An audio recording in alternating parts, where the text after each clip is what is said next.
Hello and welcome to the latest episode of Full Disclosure with me, James O'Brien, joined this week by a man who I suspect even 2 months ago would probably have needed rather more introduction than he does now. I speak, of course, of the politician Rory Stewart and erstwhile leadership contender, which is why, of course, your name is probably better known now than it was a couple of months ago. Although I had to double check your birth date, Rory, because you have crammed so much into your life that it makes me feel a bit inadequate. The diplomatic service, alluded to in the Telegraph during the campaign that you may have been operating on Her Majesty's Secret Service. You've been a lecturer at Harvard. You ran a small NGO in Kabul. You spent 2 years walking across Asia for a book to which Brad Pitt, no less, then secured the film rights. And you're still only 46. When did you start achieving at such a lofty level? So what really, achieving a lofty level, but what turned my life around was that walk. So I'd been diplomat working in embassies, and when I was 28, I took 2 years off and I walked from Turkey to Bangladesh, so across Iran, Afghanistan, Pakistan, India, Nepal, and stayed in about 550 village houses along the way, and every night sitting just listening to people in their houses talk about themselves, the government. And that really is what changed me, because at the end of that period, alone and listening to those people, I had a very different idea of myself, but also of what governments do in these countries than I did before. Why did you undertake the trip in the first place? What prompted it? I think when I set off, I thought it would be a kind of grand adventure. So a sort of Patrick Leigh Fermor style. Exactly. Odyssey. Yeah. Yes. And I also thought there would be that I'd be able to remember every step along the journey, and that I'd have a sort of magical memory where I'd be able to think about 6,000 miles of footprints stretching behind me. I originally wanted to walk all the way around the world, so I was going to continue out to the coast of Vietnam, then I was going to walk across Brazil, and then I was going to walk back from Portugal to Turkey again. But after the Afghanistan bit, I stopped. So you wanted to do it for adventure and experience, and realised fairly quickly that you were actually embarked on something altogether more profound? Yeah, I realised very quickly that it wasn't, in the end, the walking that stayed with me. It was those village houses, and in particular, the chance to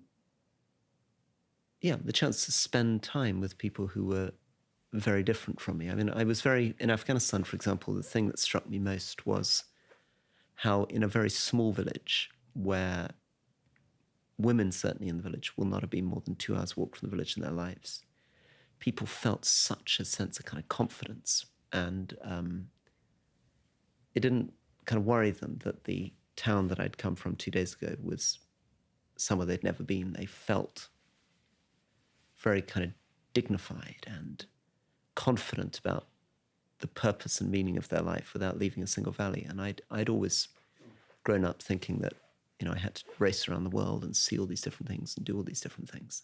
And presumably, implicitly, this is a criticism of the diplomatic corps, is it, in some way? Because if you could have joined it and worked within it and not been even conscious of the importance of understanding the nature of other people's existences while deigning, if not to govern them, then at least to aid, stroke guide, stroke teach them. It's quite a penny drop moment for you. It's a big penny drop moment, because I ended up back in Kabul with all my colleagues.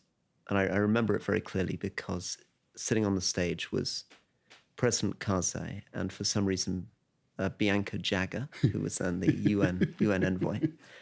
And they were saying, every Afghan is committed to a gender-sensitive, multi-ethnic, centralized state based on democracy, human rights, and the rule of law. And then I realized that I couldn't even translate that into words which I could explain to anyone in a village. So just out of that simple gap between the way that governments spoke about people and their lives on the ground, really the next 10 years of my life was just about digging into that and itching that.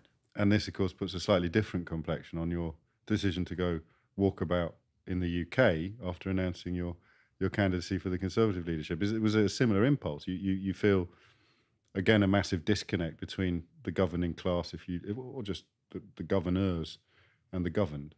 Yes, although I tried before in my constituency and it hadn't worked. So in 2012, I walked 650 miles up and down the English-Scottish border, thinking that it would be like this trip across Afghanistan, that I'd find in Lake District villages or on the Scottish borders a huge gap between the imaginations of those communities and what we were talking about in the House of Commons.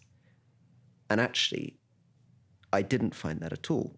But I did, on this most recent journey, find in Derry, Londonderry, or in Tower Hamlets things which were genuinely very different from what I was hearing in Westminster. And For example? so, for example, in Derry, Londonderry, just seeing the peace walls still up, that the parachute regiment flags were still up, that the big portraits of Che Guevara were still on the walls, that things felt very, very fragile. And in Poplar, I turned up and was walking with a man, talking to him, and then a police car came past us and there was an air ambulance, and I ended up looking at a white tent with a guy lying under it who'd just been stabbed and had just bled to death on the ground. And then the man who'd walked out of the mosque and seen him bleeding to death on the ground talking to me, and just what that estate felt like, and just how angry and depressed people felt. A woman saying, "I'd never want to have kids here." All of that had a kind of rawness and edge that I hadn't experienced in the Lake District. I wonder whether some people listening to this will be a little irritated, perhaps, at you revealing that you discovered all of this after becoming a Member of Parliament. It could perhaps have explained the decision to seek to become a Member of Parliament, but otherwise there's a vague whiff of entitlement, perhaps. Definitely. I think I took very seriously the fact that I was representing a constituency. So I walked through every village in my constituency, which is, I think, 240 villages. But I realized that my mistake was to make myself a kind of hyper-specialist on this particular chunk of North Cumbria and not to really take seriously inner city life in London or Northern Ireland or any of these things. Partly because you feel as a constituency MP under huge pressure to either be in Westminster or in your patch. And it's actually one of the problems of our system. It's quite difficult to even justify to people, you know, what are you doing? Walking around a Labour constituency in the central London. What are you doing in Northern Ireland? The lesson I take from that is that if I stay in British politics, what I would like to do is just spend much more time in bits of Britain which are very different to my constituency. Why'd you say if? Because I have to remain open all the time to the possibility that I'm not going to be able to make a difference. I'm not going to be able to change the world in the way that I want. And presumably that danger, that possibility is bigger now with the prospect of Boris Johnson becoming Prime Minister, or not? Well, I have to try to weigh two things. I mean, one of them is this point about entitlement that you've raised. I don't have any right to be a Member of Parliament. The only point of my being a Member of Parliament is if I can make the world a better place. And in order to do that, there has to be some relationship between what I have to offer and what people actually desire. The problem in this leadership campaign is that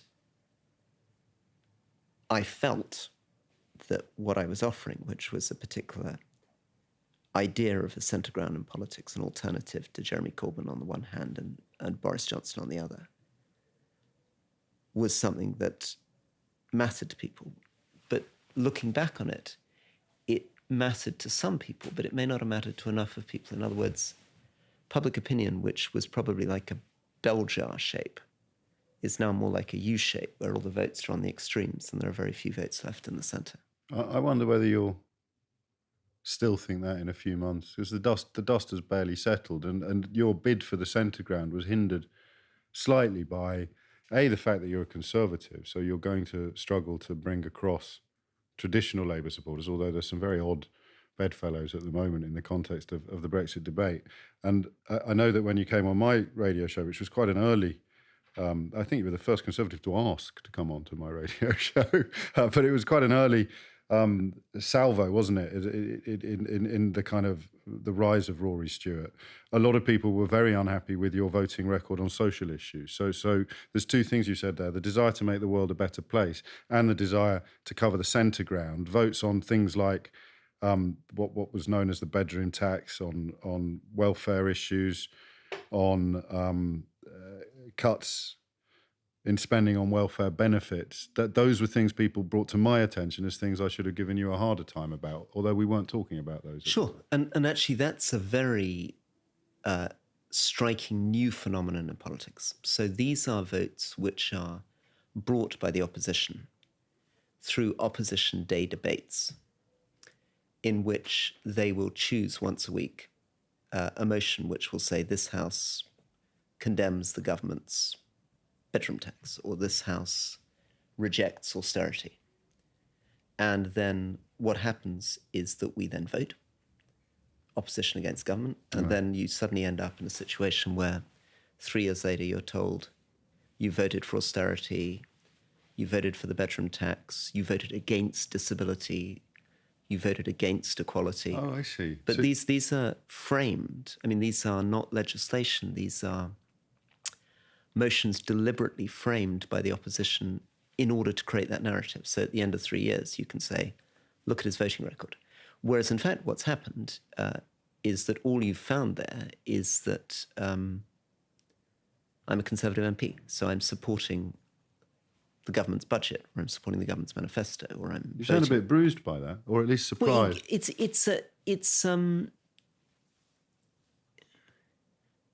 Well, it's a difficult thing, because obviously I don't feel that because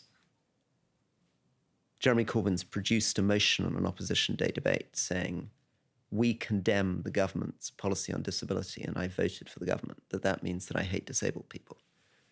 And that's how you feel you've been portrayed. But that's sometimes. the way that it appears in the voting record. This guy we're back to the voted U shape, aren't we? voted against disability, voted for the bedroom tax. But you were part of the party that brought all of those things absolutely, in. 100%. Yeah. So if what people are saying is that I'm a Conservative MP and all the things that people hate about Conservatives, that's true. But what you'd find is that maybe people are less aware of the fact that, for better or for worse, if you're a government minister, you're bound by collective responsibility. In other words, if you don't vote with the government, you resign. Right? And if you don't agree with your party's positions, you leave your party. But there isn't a sort of universe in which there are 50 or 100 Conservative MPs out there who haven't voted in exactly the same way and all those other things. In other words, all it tells you is that I'm a Tory, and if you hate the Tories, you're going to hate me. Except for one exception, perhaps, to the rule, which adds to the difficulty of what you've just described, which is that Jeremy Corbyn, of course, routinely did vote against his own party when they were in government. So your hardcore Corbyn fan perhaps doesn't fully appreciate how different that mode of behaviour is. I presume it's easy. Yeah. I mean, he's a remarkable man. I mean, when I first turned up in the House of Commons, I used to do a lot of debates with him because as a backbencher, I did a lot of Afghan-Iraq debates. And he was an amazing figure, standing right up on the back of the backbenches. And I remember thinking that Labour MPs were very rude to him. Often when he stood up to speak, the front bench would turn around, they'd walk out of the chamber, they'd shout at him. It was extraordinary to go from somebody who I sort of felt, they're not being very respectful to him, they're not, to him then being the leader of the party. Being leader of the party, a party of which you were once a member. Party of which I was once a member, yeah. Let's just briefly touch on that period. So that was me at 18. And fresh out of Eton, the classic apprenticeship for Labour Party membership. For you and George Orwell, wouldn't it, historically? That's it.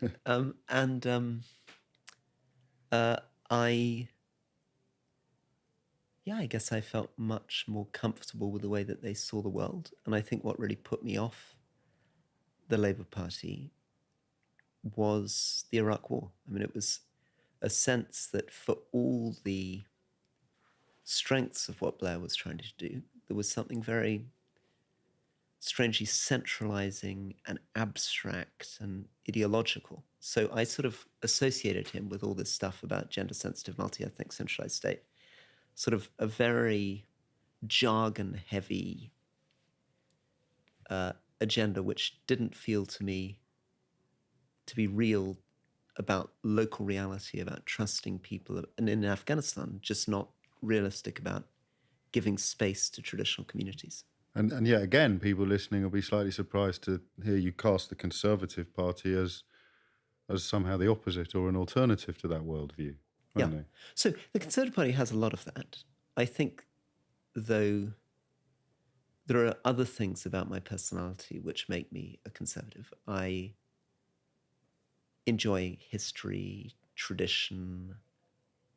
I was, after all, briefly in the army. I was in the Foreign Office. I'm deeply attached to small farmers, to landscapes. There's quite a lot of that kind of Tory tradition in my heart. Yeah. We've used the word entitlement. What's the difference between entitlement, a sense of entitlement, and a sense of duty? Well, I think it's a sense of duty. Because I think you just described a sense of duty. Yeah, I think a sense of duty is a conviction that your privilege, your form of gratitude towards your privilege, is an obligation to then serve other people. So what makes the difference is one of them is about the taking, the other is about relating the gift that you've received to the gift that you can try to give back. But even that's quite difficult in the modern world, because I don't think I'd probably endorse that idea of duty anymore. I would have done when I was in my late teens, early 20s. I would have felt that very strongly. I now feel that there's something slightly wrong with that. I think it's probably better to think about it as a more practical work-a-day thing. You know, this is my job. I try to do it as well as I can. I try to work reasonably hard. I try to be as smart as I can. But I don't come into the office every day thinking, you know, as a cabinet minister doing international development, I don't come in every day thinking my duty, you know, is to bring development to the world. I think I just come in and think, does this education project in Ethiopia make sense? Can we be a bit more practical what we're doing in conservation in Kenya? So achievable goals, to coin a phrase, rather than some overarching romantic narrative. Yeah, I'm very much. I mean, if I think about what I've just come back from Congo, and there I was looking at Ebola. And in the end, that's really down to, I go into the clinic in Goma, they've told me that they're throwing away the gloves, and I can see all the gloves hanging up on a washing line because they've been washing them. And I notice that they're not thermometer checking me before I go in.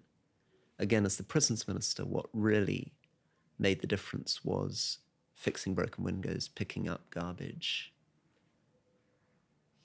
searching people properly at the gate. I mean, it's I think government is a lot about getting stuff done quickly and effectively rather than talking.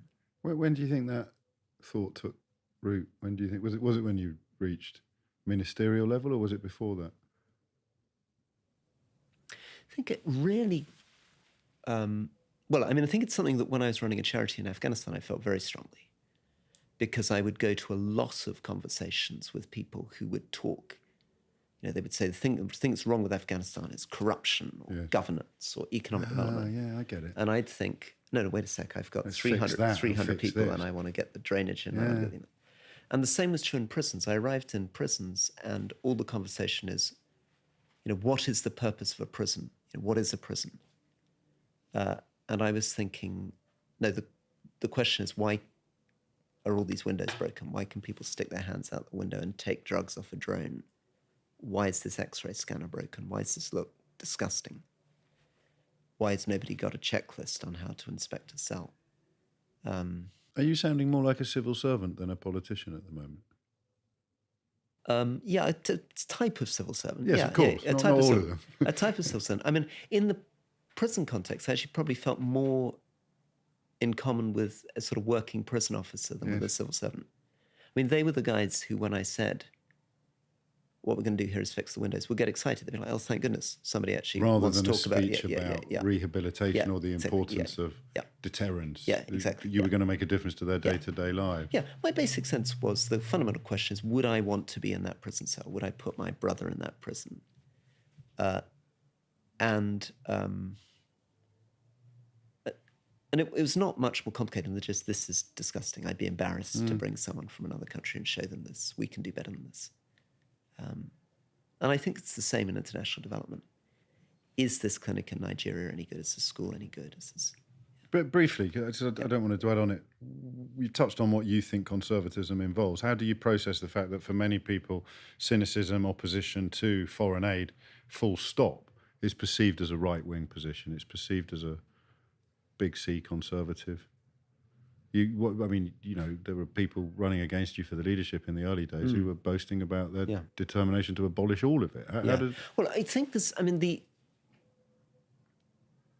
it's taken me a long time to realize that two people can say the same thing, and one of them can be saying it for actually quite a smart reason, and another can be saying it for a pretty dumb reason. So with foreign aid, it is true, a huge amount of aid money is wasted. There's a lot of really rubbish projects out there. So sometimes when people begin by criticizing, I think, well, yeah, I've seen schools without roofs, I've seen huge corruption, and then you realize there's another type of criticism, which is just people just don't like giving money to poor people, or they don't want to understand. Foreign people, actually. Yeah, so I've had really crazy things.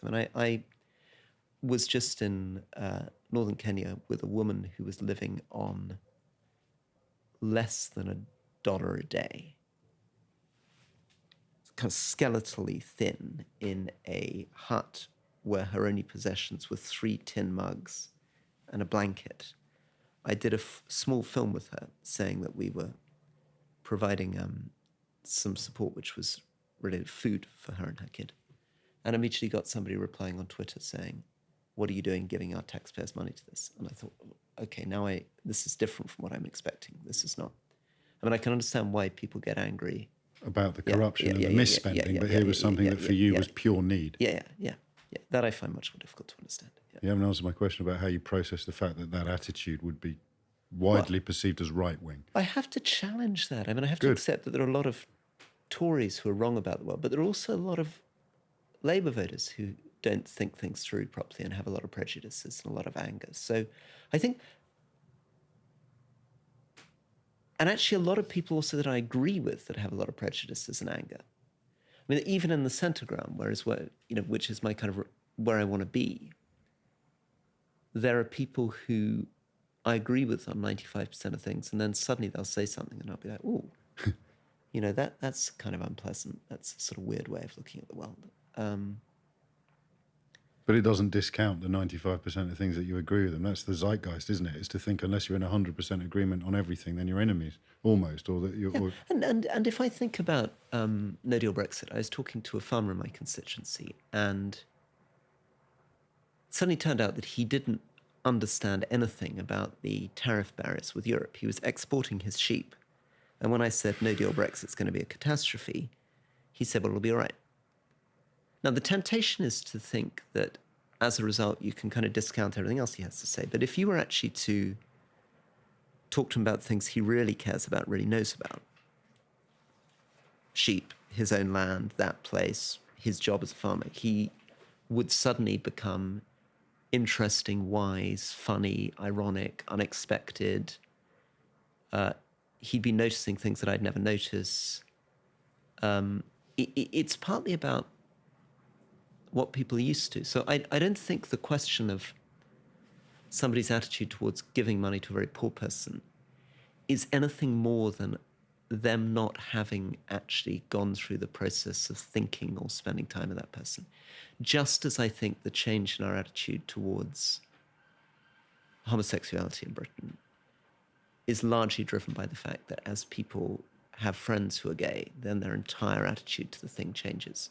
That a lot of these prejudices are just... Even David Trimble and his daughter, of course, this week. Right, David Trimble and his daughter. But I think Dick Cheney and his daughter was another famous example. Right, yes.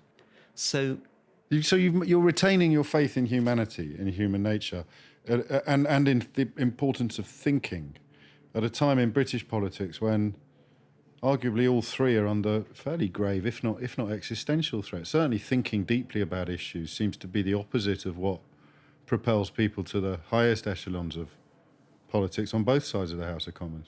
So the problem in politics is that if you can get anybody, literally any voter in Britain, to sit down with you for even half an hour, you can have a very sensible conversation.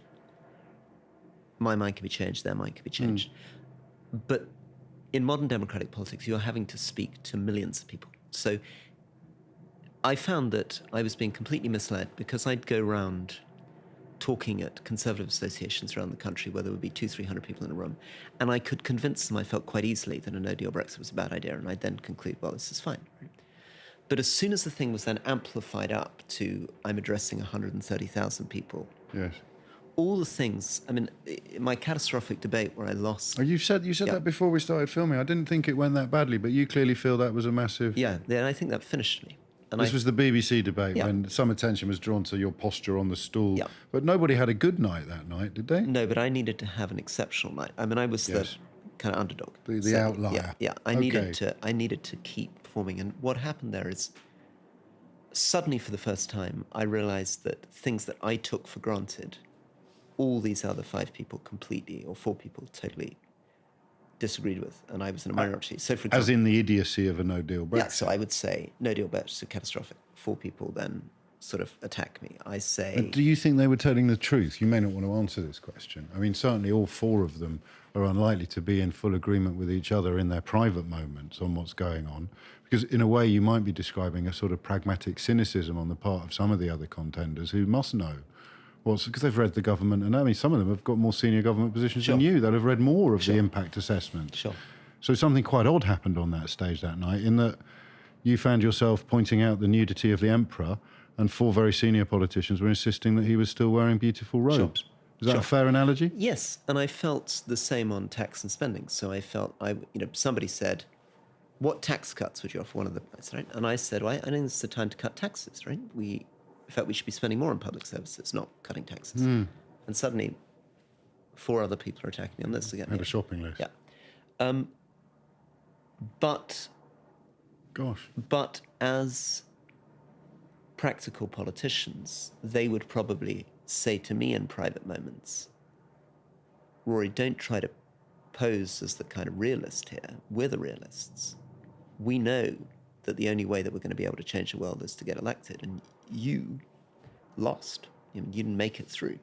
So you can keep, I think if they were going to be aggressive to me, they'd say, Rory, you can sit on your high horse and say that you were the truth teller, but it didn't really work for you, did it?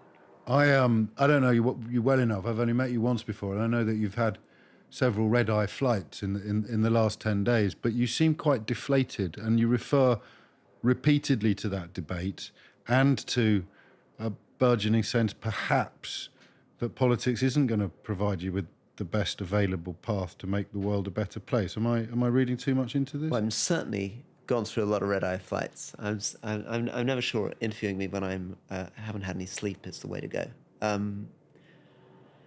No, I'm in a reflective moment. I'm within the last probably 5-6 days of my job as the Secretary of State for International Development. So you've said you're not prepared to serve in a Boris Johnson government. Do you regret saying that? No, but I do feel sad about leaving DFID. This has been a great honour to have this job. And one of the reasons I'm talking to you in a slightly deflated, exhausted way is I've been in Congo, I've been in Kenya, I've just come back from New York. Trying to fix windows before you clock off. And trying to get money for Ebola and trying to get climate and the Environment Centre development. So it's a very, very odd time in one's life. It's very unusual, I think, in a job to feel in 5 days' time, my whole job goes, everything I'm doing goes. And if Johnson phoned you up and said, oh, come on, Rory, why don't you just stay where you are? Well, I have to say no. I have to say no because of this pronouncement? Because he's advocating for a policy that I can't advocate for. How dangerous do you think he is?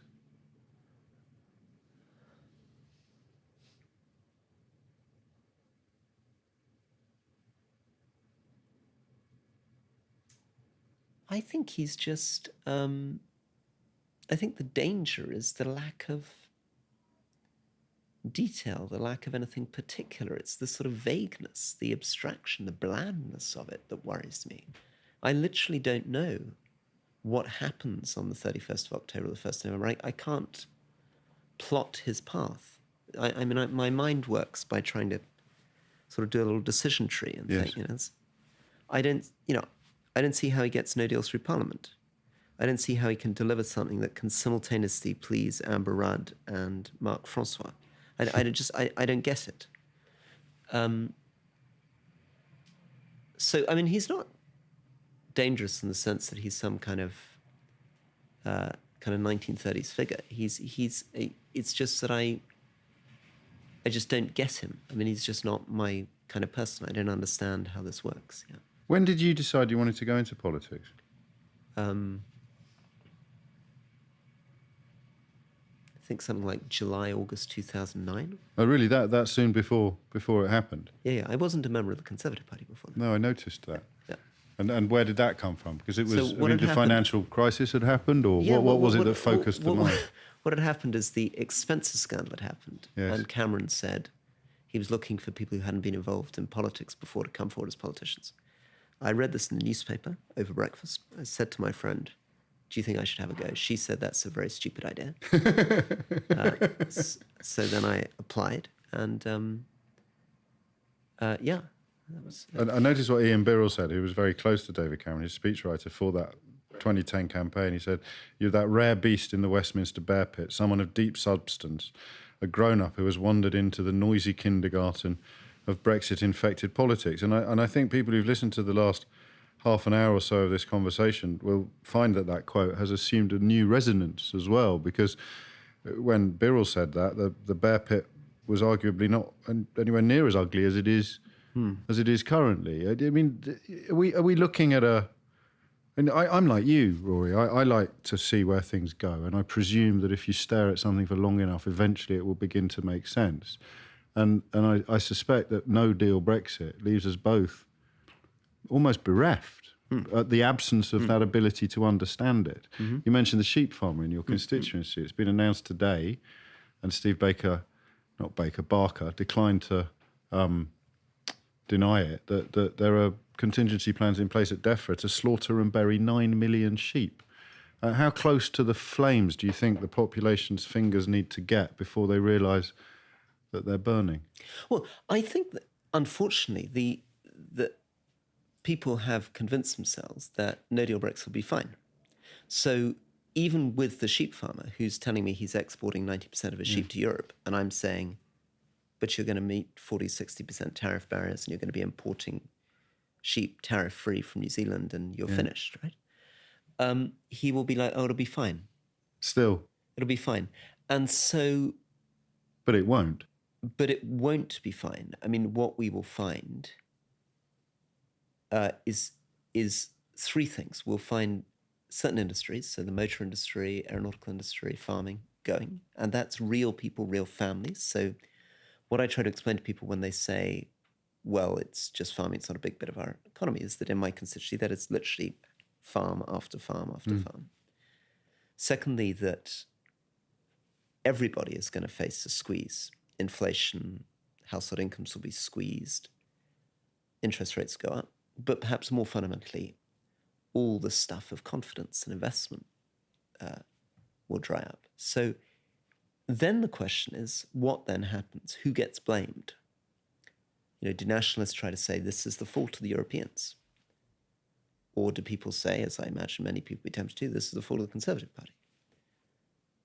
But this is, if this thing happens, there's going to be significant economic dislocation and pain, and people will find that no-deal Brexit isn't a something, it's an absence. I mean, this is really interesting. They've made a negation into a presence. So they then have to get a future deal with the US, a future deal with Europe.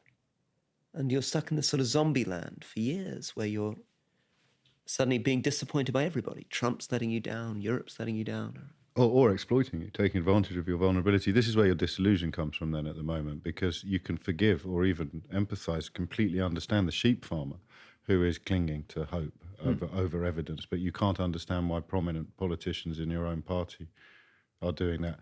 Two or three of whom have an almost identical pedigree to you. It's worth pointing out on that kind of axis of entitlement and duty. Rees-Mogg and Johnson, most obviously. You went to the same school. I think you might even have gone to the same prep school as Boris Johnson. Did he go to the Dragon School? No, I didn't. He didn't. So explain to people who think you're all the same why you're not.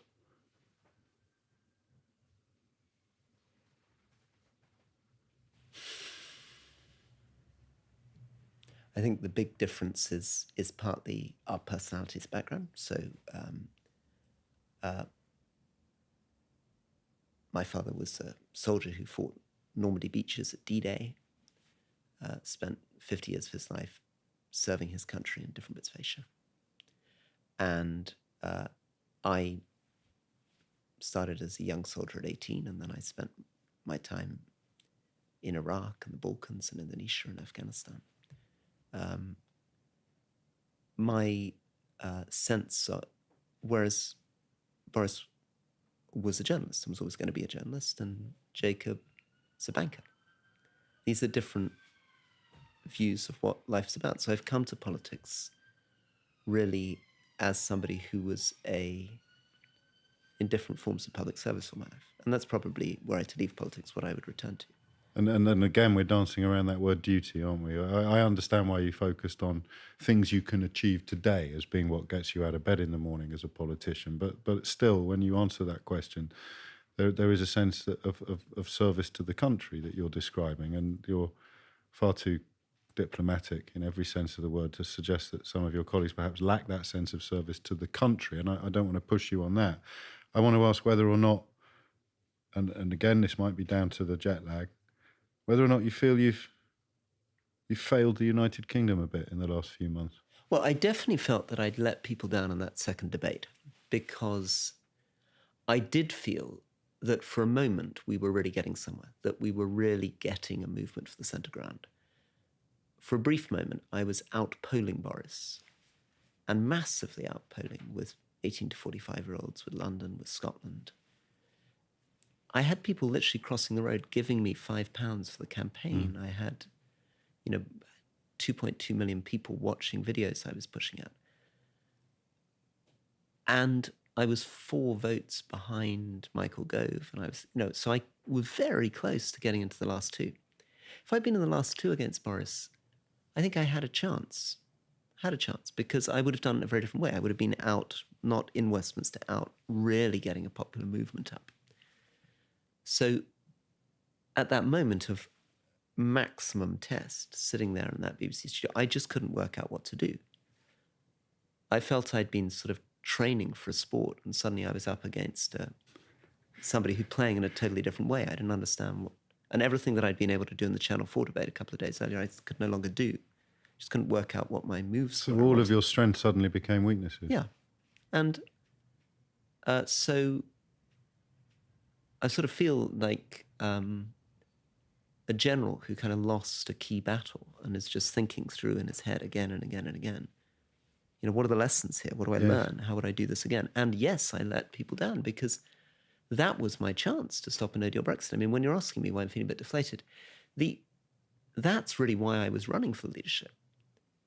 If we then end up with a no-deal Brexit and the whole place blows up, then my role in politics is quite different from what it was supposed to be, which was to stop Boris, stop a no-deal Brexit. Then I could get my head around.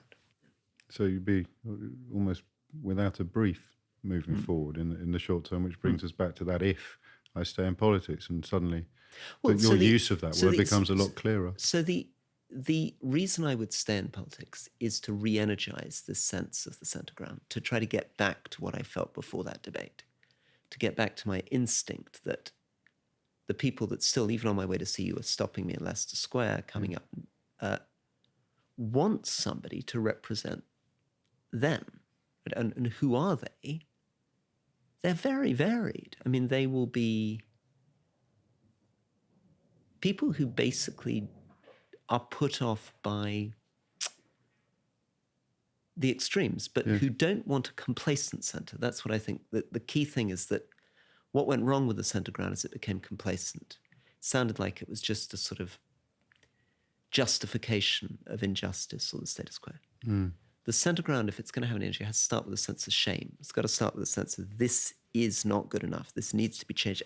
This is how we're going to change it.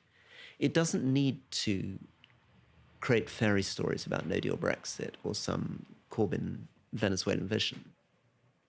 people don't necessarily want that. What they want is a sense that somebody's actually going to make things better and they're serious about what they're doing. And that they can communicate and they can listen and that they're flexible enough to get on with things. Is there something in the notion that politicians who treat voters as if they are credulous or stupid or prejudiced at the moment are doing rather better than politicians who treat voters as if they're none of those things? Well, it feels like it, except I still have to account for the fact that there are all these people out there who also seem to want a different type of politics. So I just don't know how many of them there are. I don't know whether you can build a movement of all these people who genuinely seem to want something different. And who wouldn't necessarily ally along traditional party political or even left-right lines. It's that sense of there being a huge vacancy for something new and substantive. Yeah. So watch this space. Watch this space. And finally, because the two things that I think brought you to people's attention before this big run, as a politician, there was the promise to resign if the prison goals weren't achieved, which was, I mean, deeply refreshing in the context of public life in general. You could call it the anti-greyling approach to office, if you like, although you never would. But that thing you just mentioned about the automotive industry and agriculture and manufacturing, you were the MP at the Select Committee in 2012 who asked Patrick Minford that question. Now, Patrick Minford is the pocket economist of people like Jacob Rees-Mogg and the so-called European Research Group, and their own economist has described the utter destruction of manufacturing, agriculture, and industry. So how I'm not going to ask you how they sleep at night. That would be a leading question. But given that they know the only economist that supports their cause is an economist who describes the destruction that you get called a Ramona or a pessimist or a catastrophist for describing, I'm just interested on a personal level, as much as a professional one, on how you square that circle. How do you make sense of that? Well, I think it's something which the hardcore of Brexiteers, people like Jacob Rees-Mogg, clearly seem to believe that the motor industry is somehow outdated, and that, to quote Patrick Minford, their pet economist, he says, it'll be like the coal industry. Yes. It's just going to go. And what I still don't like about the way Minford's talking is that he's talking in sort of grand macroeconomic terms, it'll all adjust, it'll all be fine. And not really thinking about what actually happened to people who worked as coal miners, or what would happen to 850,000 people. This idea that somehow he will say, we could just retrain them, we'll just find them some other stuff to do, when in fact you're wiping out whole communities. But nobody has explained to Brexit voters that this is the theory. Most Brexit voters would be horrified. I mean, I don't know what the figures are, but I'd imagine, I believe, I often get these things wrong, but I would believe the overwhelming majority of people in Britain be horrified to think that this was a plan to wipe out the motor industry. Or they'd be like your sheep farmer and they just won't quite credit it or fully grasp the consequences, partly because of the plausibility, perhaps even the class, of the people that have told them everything's going to be fine. Yes. Yeah, there is a problem with that sort of confident explanation. There's Rory, it's been a pleasure. Thank you. Thank Lovely you. to see you. Thank you again.